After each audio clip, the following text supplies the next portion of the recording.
नमस्कार, good morning, welcome back to my channel. आजच्या नवीन दिवसाच्या तुम्हाला खूप खूप शुभेच्छा. काल रात्री तब्येत जरा बरी नव्हती म्हणून लवकर झोपले. आज सकाळी उठले तर पहिली नजर सिंकमधल्या भांड्यांवर गेली. मग वाटलं रात्रभर सगळे झोपले होते, पण ही कामं मात्र जागीच होती. आपल्यापैकी किती जणांचा दिवस सकाळी चहाच्या एका कपाने सुरू होतो ना, पण तोच चहा पितानाही आपलं मन कधी शांत नसतं. डोक्यात सारखे विचार चालू असतात. आज काय बनवायचं आहे, अजून कपडे धुवायचे आहेत, लादी पुसायची आहे, घर आवरायचं आहे, मुलांचा डबा करायचा आहे, बाजारात जायचं आहे, भाज्या आणायचं आहे आणि त्यात अजून कितीतरी गोष्टी. झाडू, पोछा, बेड. लहानपणी मला वाटायचं आई दिवसभर घरी असते, तिला काय एवढं काम असतं.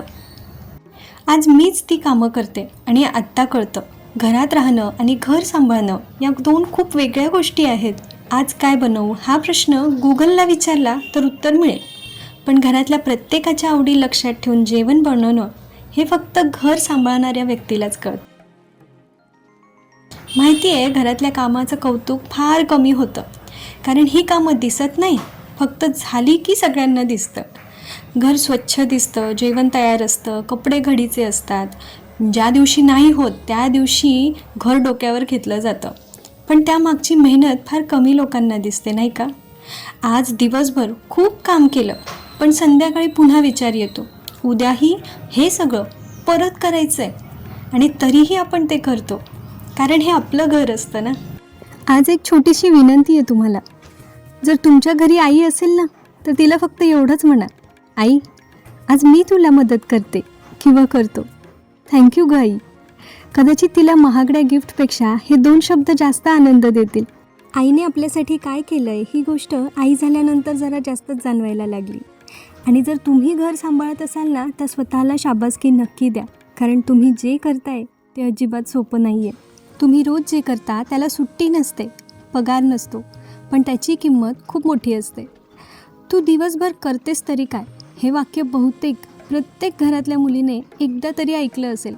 आणि गंमत म्हणजे हे वाक्य ऐकवणाऱ्यांना एक दिवस तिची जागा घेऊन बघायला सांगा, दुपारपर्यंतच दम लागेल. तिची सुट्टी कधी असते? रविवार? नाही. दिवाळी? नाही. वाढदिवस? नाही. उलट सणाच्या दिवशी तिचं काम अजून वाढतं. सगळे नवीन कपडे घालतात, ती मात्र आधी स्वयंपाकघरात दिसते. त्यामुळे जर कोणी विचारलं ना, तू सध्या घरीच असतेस का, त्यांना एक सांगा, मी फक्त घरात राहत नाही, तर मी घर सावरते आणि मला या गोष्टीचा खूप अभिमान आहे. चला, तुमच्याशी बोलता बोलता माझी बरीच कामं आटोपली. आज मला स्वयंपाकाच्या आधी ना पनीर बनवून घ्यायचं होतं. त्यासाठी इथे मी फुल फॅट म्हणजे आपलं म्हशीचं दूध असतं ना, ते घेतलं आहे. 1 लिटर म्हशीचं दूध घेतलं आहे. त्यात ना मी 1 लिंबाचा रस पिळून घातला आहे. आता त्यातल्या बिया काढून घ्यायच्या बरं का, नाहीतर खाताना येतील पनीरमध्ये सोबत. तर इथे 1 लिटर दुधाला मी थोडंसं कोमट केलं आणि त्यामध्ये 1 लिंबाचा रस पिळून टाकला.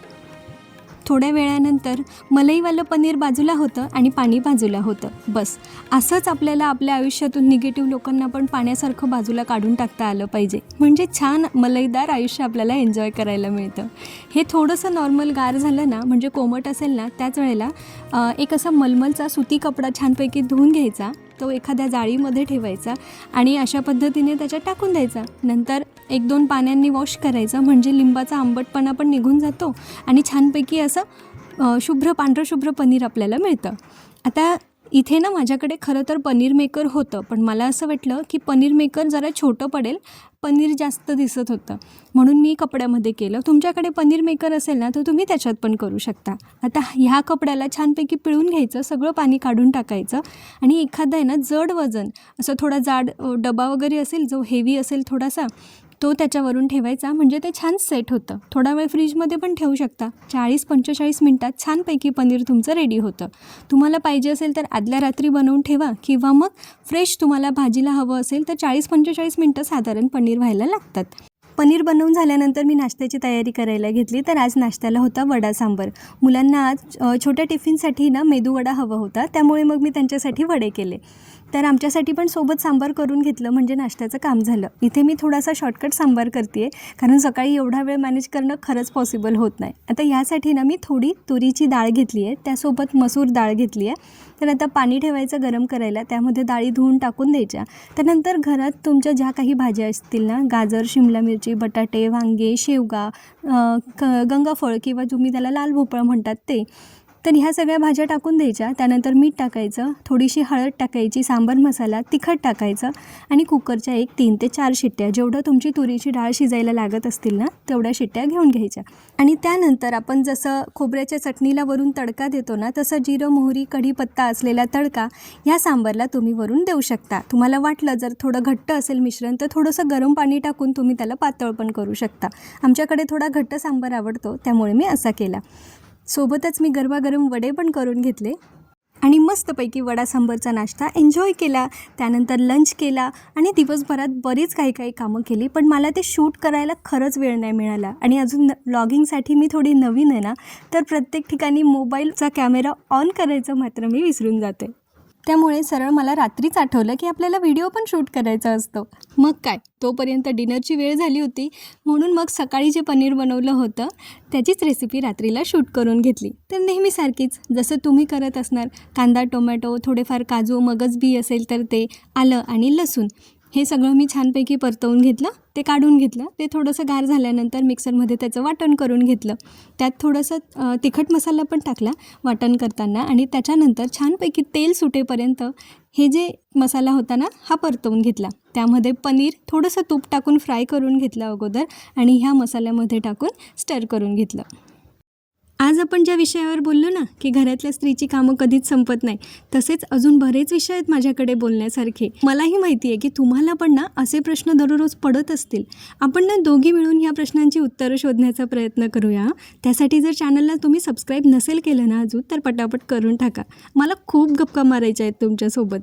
आणि तुम्हाला माझे व्हिडिओज आवडत आहेत की नाही हे पण मला तुमच्याकडून जाणून घ्यायचं आहे. त्यामुळे छान छान कमेंट्स करून ना तुमचा फीडबॅक मला नक्की देत जा, कारण मला पुढे ग्रो करण्यासाठी आणि मोटिवेशनसाठी त्यांचा खूप जास्त उपयोग होतो आहे.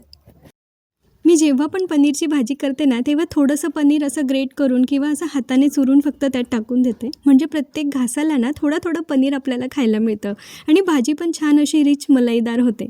त्यानंतर गरमागरम चपात्या करून घेतल्या आणि ही कामं करताही डोक्यात बरेचसे विचार चालू होते बरं का, की उद्या सकाळी पण उठायचं आहे, टिफिन करायचं आहे आणि त्यासाठी काय तयारी करायची आहे. तर इथे अशा पद्धतीने माझा रात्रीचा सगळा स्वयंपाक बनवून झाला. त्यानंतर देवबाप्पाला छानपैकी नैवेद्य दाखवून दिला आणि मग आम्ही सगळ्यांनी पण जेवण करून घेतलं. हुश, दमले बाबा, पण घरातल्यांच्या चेहऱ्यावरचं समाधान पाहून जरा बरं वाटतंय.